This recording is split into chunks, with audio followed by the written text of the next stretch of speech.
Be me, Karen, 34 years old.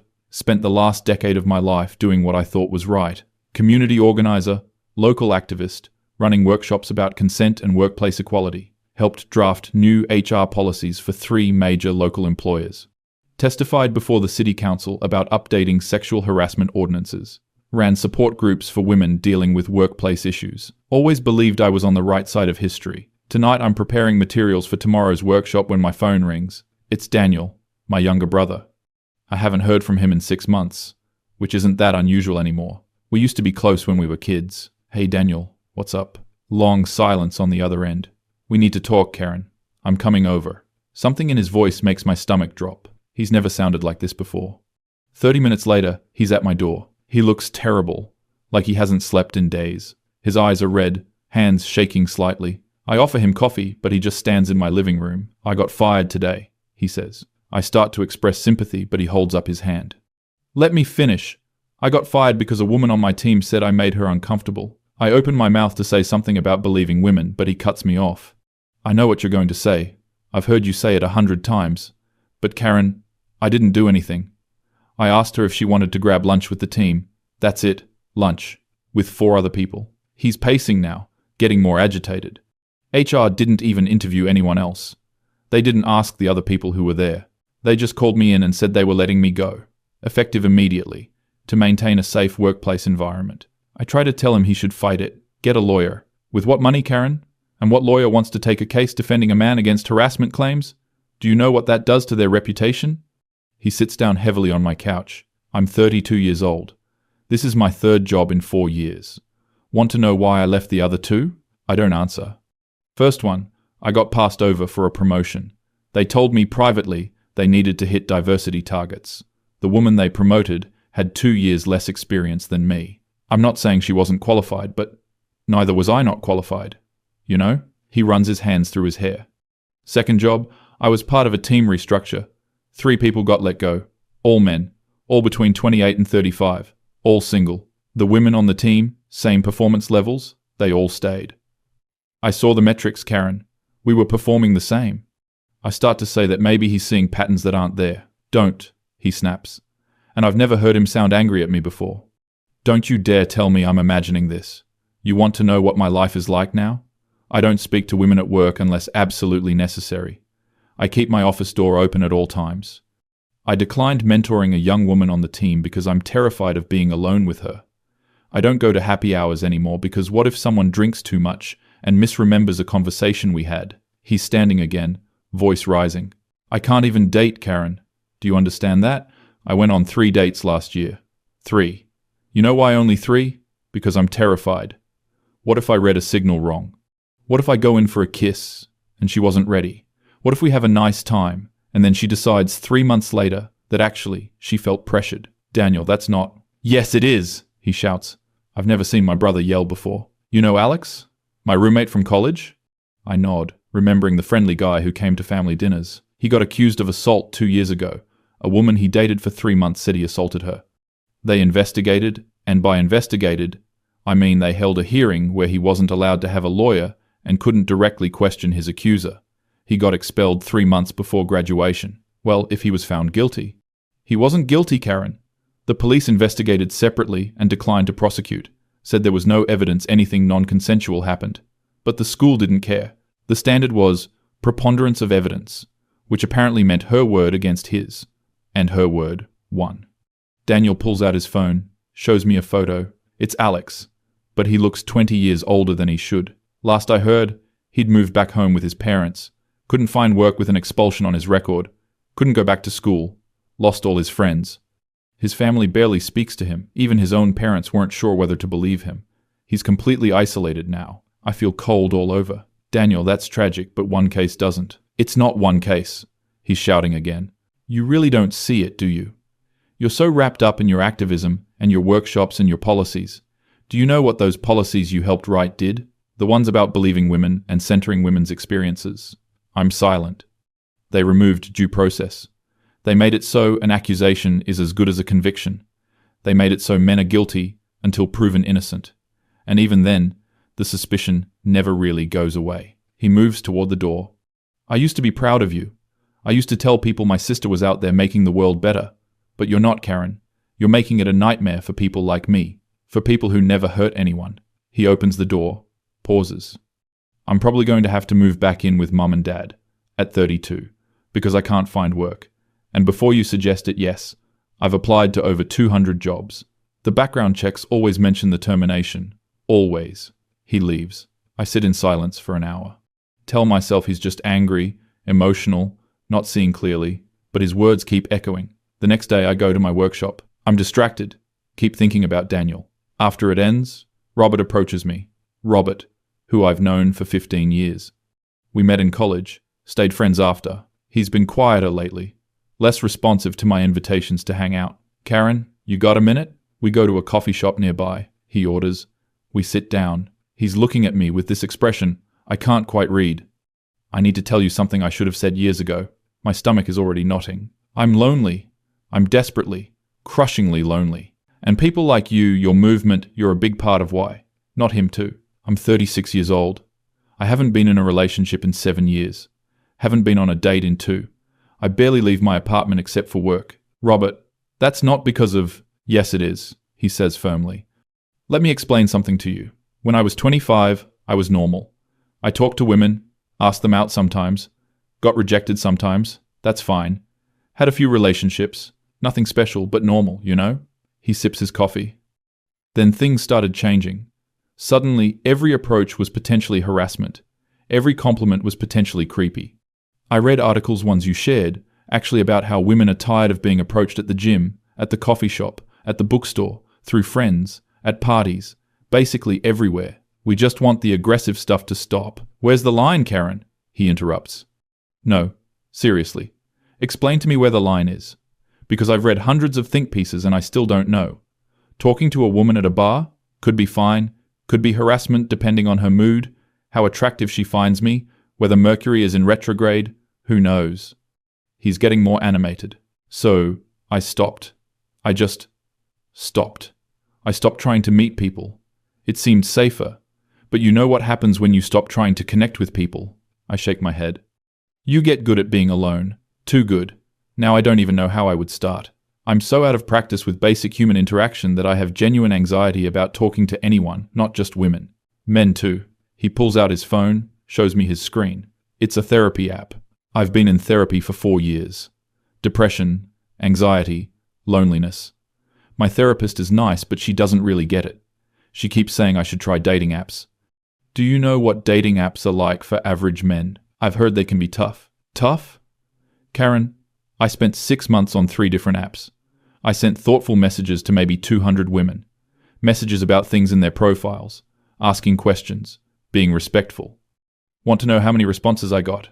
I wait. 7. 7 responses. 4 of those conversations died after 2 messages. 2 women unmatched after I suggested meeting up. 1 conversation went well. We made plans. She cancelled the day before, and then unmatched. He leans forward. Do you know what that does to a person's self-esteem?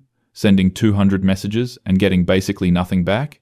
It's a numbers game for women. They get hundreds of messages. But for most men, we're screaming into the void. Maybe online isn't the right avenue. Then what is? He asks, and there's real desperation in his voice. You've spent years telling men all the places we shouldn't approach women. Your workshops literally have sections on unwanted advances in everyday spaces. So where, Karen? Where are men supposed to meet people? I don't have an answer. And even if I did meet someone, I'm terrified of what comes after. What if things get physical and I misread something? What if she feels pressured because I'm bigger than her, even though I'd never pressure anyone? What if she regrets it the next day? If you're respectful according to whom? He interrupts again. I've seen men get accused who I know were respectful. I've seen relationships end, and then suddenly the woman's friends are saying the guy was always creepy, always pushy. Even when I was there and saw him being nothing but kind. He finishes his coffee. I'm on antidepressants now. Have been for 2 years. I wake up every day and go to work and come home and watch TV until I can sleep.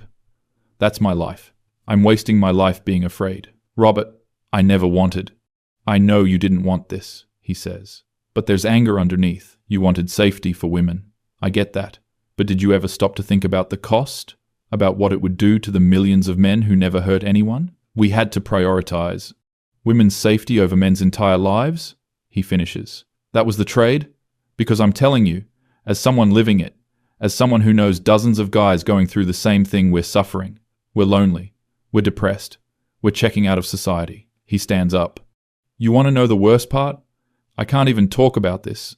If I mention any of this publicly, I'm a misogynist. I'm an incel. I'm a men's rights activist, said with the same tone you'd say, child molester. There's no space for men to express pain without being attacked. He puts on his coat. I'm probably going to move to a different city next year. Start over somewhere. Probably won't make a difference, but at least I'll feel like I tried something. He leaves. I sit there for another hour. My coffee goes cold. I head home, thoughts racing. The next weekend, I'm getting groceries. I run into George, my elderly neighbor. He's 73, widower. Always been kind to me. Helped me move in, brings me tomatoes from his garden. Karen, dear, how are you? We chat for a minute. Actually, could I talk to you about something? He asks. I've been meaning to for a while. We go back to his apartment. It's neat, filled with photos of his late wife and his kids. I wanted to talk to you about my son, Joseph. I've met Joseph a few times. Seemed nice enough. He's going through something with his ex-wife. The divorce. George's hands shake as he pours tea. They have 2 kids, 8 and 10. Sweetest boys you've ever seen. Joseph loves those boys more than anything. I nod, listening. The divorce got nasty. His ex-wife, she's angry. I understand that. Divorce is hard, but she's using the boys as weapons. He pulls out some papers. She's making accusations. Says Joseph was emotionally abusive. Says she's scared of him. She's asked for a restraining order. If she felt unsafe, she didn't, George says firmly. I know my son. I watched their marriage. I saw how he treated her. He wasn't perfect, no one is, but he wasn't abusive. They fought about money, about his work hours, normal couple stuff. He shows me the court documents. Based on her testimony alone, no other evidence needed. He's not allowed within 500 feet of his own children. He can't go to their school, can't go to their sports games, can't tuck them in at night. Surely the courts will investigate. The family court system is designed to believe mothers, George says. The judge said it was in the best interest of the children to err on the side of caution. Joseph has to prove he's not dangerous. How do you prove a negative, Karen? His eyes are watery. My son cries every night. Every single night. He's lost 15 pounds. He can't sleep. He's on medication for anxiety. His health is deteriorating physically and mentally. I feel sick. He's been paying a lawyer for 8 months now. Spent his entire savings. And you know what the lawyer told him? That men almost never win these cases. Even if he's proven to have done nothing wrong, mothers get primary custody 85% of the time. The system has to protect children. From what? George asks, and now he sounds angry. From their father who loves them, who never raised a hand to them, who read to them every night? Joseph is a good man, Karen. A good father. And he's being destroyed. George stands, walks to the window. You know what else? His ex-wife's lawyer told her to make those accusations. Told her it would help her case. Didn't matter if they were true. Just that they were filed. That can't be common. It's extremely common, George says. I've been going to a support group for fathers' rights. There are 15 men in that group. Every single one has a similar story. Everyone has been denied access to their children based on accusations that were never proven. He turns to me.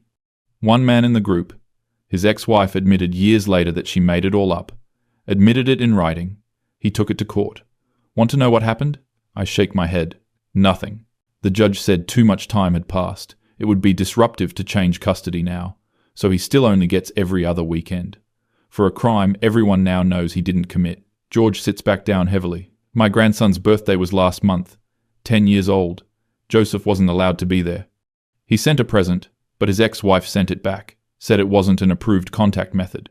Those boys probably think their father abandoned them. A tear rolls down his cheek. I'm 73 years old. I fought in a war. I buried my wife of 45 years. I thought I'd seen the worst life had to offer. But watching my son go through this, watching him lose his children, it's breaking my heart. I'm so sorry. Are you? He asks, and there's steel in his voice. Because Karen, you advocate for these policies. I've heard you talk about believing women, about how family courts need to take mothers' concerns seriously, and I agree with some of that. But you've helped create a system with no checks, no balances, no due process. We had to address real abuse. By assuming all men are abusers, he interrupts. My son is losing his children. Other men in that group, some haven't seen their kids in years. Years, Karen. And many of them did nothing wrong except marry the wrong person. He stands up, showing me it's time to go. Think about Joseph next time you're at one of your meetings. Think about those 2 boys growing up without their father. Think about whether your movement is really about equality or about revenge. I walk back to my apartment in a daze. That night I can't sleep. I keep thinking about Daniel, Robert, George's son Joseph. Tell myself these are just individual cases, not representative. But I can't shake their faces, their words. The next day, I start looking things up. Really looking. Not just reading sources that confirm what I already believe. Male health crisis. 3 to 4 times higher rates of completed self-harm than women. Boys falling behind in education at every level. Colleges now 60% female. But scholarships and programs still focused on getting more women into school. Men's domestic violence shelters. Almost none, despite studies showing reciprocal violence is common. False accusation statistics. Hard to pin down, but even conservative estimates are higher than I thought. Workplace deaths, over 90% male. Homelessness, over 70% male. I find forums, support groups, men talking about their experiences. Some are angry, sure, but many are just sad, describing loneliness, fear, feeling disposable, talking about being told to man up and stop complaining, discussing how there's no socially acceptable way to express vulnerability, sharing stories about losing jobs, losing kids, losing hope. I read about college men accused under Title IX policies. Policies I supported, testified in favor of. 60% of accusations at some schools result in expulsion or suspension. Many of those men were never criminally charged. Some were later proven innocent but couldn't get their education back. I find articles about the boy crisis in education. Boys diagnosed with learning disabilities at twice the rate of girls. Boys medicated for ADHD far more often. Boys dropping out at higher rates. But funding and programs still focus primarily on girls. I supported some of those programs, thinking we were just leveling the playing field. Didn't realize the field had already tipped the other way in many areas. I come across research on male loneliness, epidemic levels, researchers calling it a public health crisis. Men with fewer close friends than any previous generation. Men less likely to marry, less likely to be in relationships, social isolation linked to early death, worse than smoking. I think about Robert, alone in his apartment. I read about men's experiences with family courts, fathers who pay child support but can't see their children, men who lose their jobs and then get jailed for missing support payments, custody presumption favoring mothers in practice even when laws say otherwise, parental alienation destroying father-child relationships. I think about George's son, crying every night. I find discussions about dating in the modern era, men describing the exact same fears Robert expressed. Afraid to approach, afraid to misread signals, afraid of accusations, spending months on apps with no responses, watching their self-esteem crumble, some giving up entirely, checking out. Why risk it? One man wrote. The potential downside is my entire life destroyed. The upside is maybe a date. The math doesn't work. I spend hours reading. Days. Each story chips away at something inside me. These aren't monsters. These aren't predators. These are brothers, sons, fathers, friends. Many of them supportive of equality, just asking for fairness, and they're being crushed. I think about my workshops, my policies, my testimony, Believe Women, which became Don't Question Women, Take Accusations Seriously, which became Accusation Equals Guilt, Create Safe Spaces for Women, which became Men Are Unsafe by Default. I remember arguing that we needed to overcorrect, that centuries of oppression justified prioritizing women. But these men didn't oppress anyone for centuries. They're just living now, trying to get by. Daniel didn't deserve to lose his job. Robert didn't deserve to be lonely and depressed. Joseph didn't deserve to lose his children. Alex didn't deserve to have his entire life destroyed. I start seeing it everywhere now that I'm looking. The casual male blaming in my activist circles. Men are trash. All men benefit from patriarchy. Male tears. Men need to do better. Always collective. Always generalizing. Never room for nuance. Never acknowledging that many men are struggling too. I think about how we'd react if someone said, women are trash. The immediate and justified outcry. But somehow it's acceptable in reverse. I attend one of my regular activist meetings, listening differently now, hearing the rhetoric with new ears. Someone proposes a new hiring initiative. Prioritize women for all open positions. Even if they're less qualified, someone asks. Especially then, the organizer says, we need to correct historical imbalances.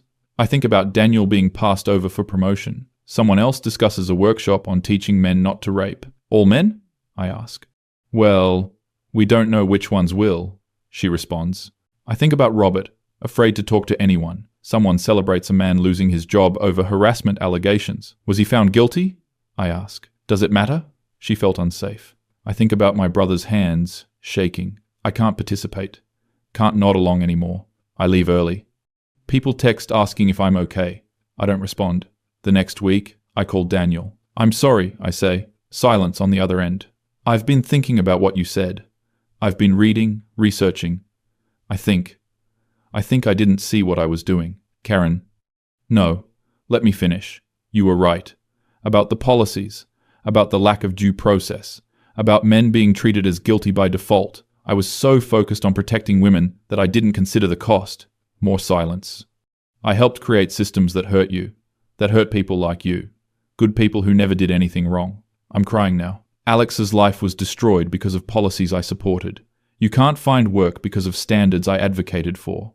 Robert is alone and depressed because of rhetoric I spread. Joseph lost his children because of a system I defended. I don't know what to say. Daniel finally speaks. You don't have to say anything. I just needed you to know that I see it now. And I'm sorry. I'm so sorry. We talk for 2 hours. He tells me more. Stories I didn't know. Friends who've suffered. Statistics I hadn't seen. Experiences I'd dismissed. When we hang up, I feel hollow. I spend the next days thinking, really thinking, maybe for the first time in years, about my activism, my certainty, my righteousness, about how easy it was to other half the population, how simple it felt to paint men as oppressors and women as victims, how much nuance I'd sacrificed for ideological purity. I think about all the men I'd dismissed over the years, the ones who tried to bring up issues, ask questions, express concerns, how I'd labeled them as threatened by equality, defensive, part of the problem, how I'd never really listened. I meet with Robert again. I owe you an apology, I tell him. I explain what I've learned, what I've realized. He listens quietly.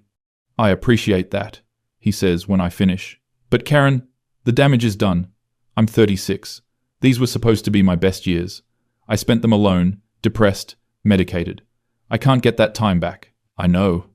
And it's not just me. It's millions of guys. Some will recover, some won't. Some are too far gone already. He stands to leave. I hope you'll use your voice differently now. God knows the activist community needs people willing to push back. But for me, I think I need some distance. From you from all of this. I nod, understanding. Watch him walk away. Visit George. Tell him I understand now. He's kind about it. Kinder than I deserve. Talk to your activist friends, he says. Tell them about Joseph. Help them see that men are suffering too. I try. At the next meeting, I bring up men's issues. Suggest we need to consider due process, male mental health, father's rights. The response is immediate and harsh. Not all issues are equal, Karen. We can't let men derail women's progress. Sounds like you've been spending too much time on men's rights websites. I try to explain, share the stories, the statistics. I'm told I'm being manipulated, that I'm falling for anti-feminist propaganda. Someone suggests I take some time to recenter my perspective. Another says I'm centering men when we need to be centering women. I realize I sound like the people I used to dismiss. The questioners, the skeptics, the ones asking for nuance. This is what they faced. I leave the meeting. Several people block me on social media. I'm removed from 2 organizing committees.